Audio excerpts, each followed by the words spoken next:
जय हिंद, मैं इब्राहिम। जैसा कि आप देखेंगे कि 19 दिसंबर को आज के दिन यहाँ पर सारे भीम आर्मियों ने, सभी बाबा साहेब अम्बेडकर के मानने वालों ने काशी मीरा पुलिस स्टेशन के अंदर में एक गुहार लगाई है कि अमित शाह जी के ऊपर में केस किया जाए और उन्हें अपना पद का त्याग करना चाहिए, क्योंकि उन्होंने भीमराव बाबा साहेब अम्बेडकर के बारे में सही तरीके का जो बयान है नहीं दिया है। क्या भीमराव बाबा साहेब अम्बेडकर का नाम जपने से लोग स्वर्ग में जा नहीं सकते, ये एक सवाल है।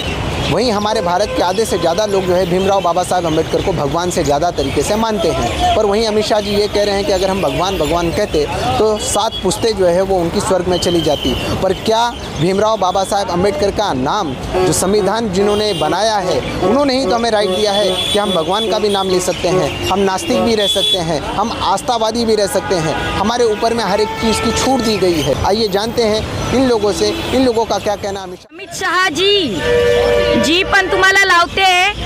अमित शाह जी, तुम्हाला जो मान मिळाला आहे गृहमंत्री पदाचा, तो सुद्धा त्या संविधानाने मिळालेला आहे। संविधान लिहिलंय माझ्या बाबासाहेब आंबेडकरांनी। बाबासाहेब हे फक्त नाव नाही, फॅशन नाही, पॅशन आहे, हे विसरू नको। तुला खाली डोकं वर पाय केल्याशिवाय आम्ही राहणार नाही। अरे तुम्ही कितीही लावा शक्ती, कितीही लढवा युक्ती, तुम्ही कराल भीमावर हल्ला, लय मजबूत भीमाचा किल्ला।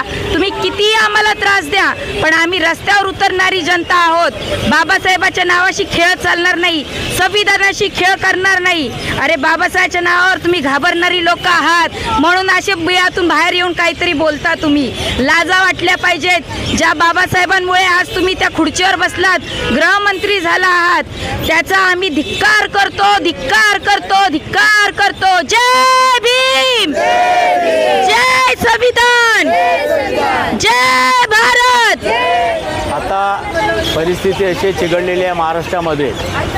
आता हालीमध्ये परभणीचं हे कांड झालं, त्यानंतर अमित शहानी राज्यसभेमध्ये जो आक्रोश बाबासाहेबांच्याबद्दल, त्यांची जी मनातली भावना होती, जी गरज होती, ती त्यांनी या ठिकाणी बोलून दाखवलेली आहे।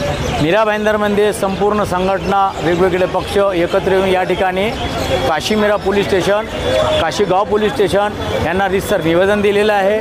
आणि निवेदन देत असताना आमच्या मागण्या प्रमुख अशा आहेत की अमित शहानी प्रथम राजीनामा द्यावा। राजीनामा दिल्यानंतर अमित शहानी आणि लोकसभेमध्ये असा कुठलाही प्रकार होणार नाही अशी त्यांनी दखल घ्यावी।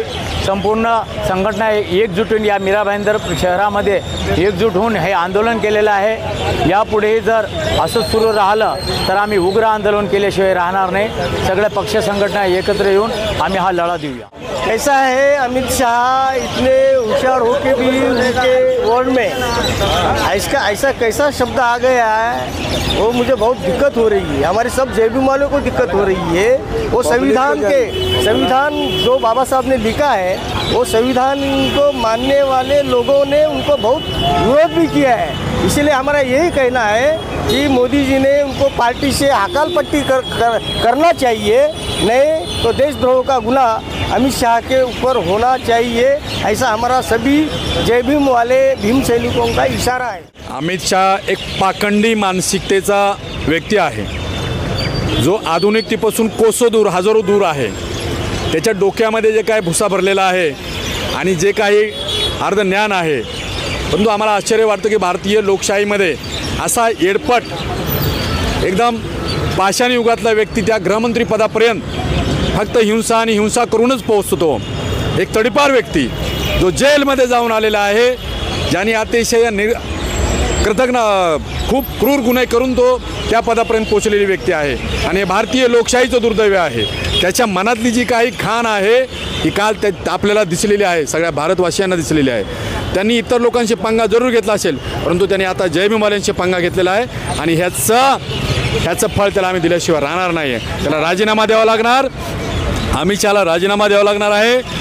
जो त्यांनी बाबासाहेबांविषयी अशा प्रकारचं अवैज्ञानिक वक्तव्य, स्वर्ग नरक, हे सगळं एखादा एकदम सामान्य बुद्धीचा व्यक्तीचं सगळं हे गोष्टी आहेत। आणि गृहमंत्री पदापर्यंत आपल्या भारतासारख्या लोकशाही असणाऱ्या देशामध्ये व्यक्ती पोहोचतो, तर ही आपल्या देशासाठी शर्मेची गोष्ट आहे। केवळ बहुजनांसाठी नाही, दलितांसाठी नाही आहे, एखादा गाढवाला गुळाची चव नसते, अगदी तशा प्रकारे त्याला फक्त उखंडेच फुडकायचे असतात.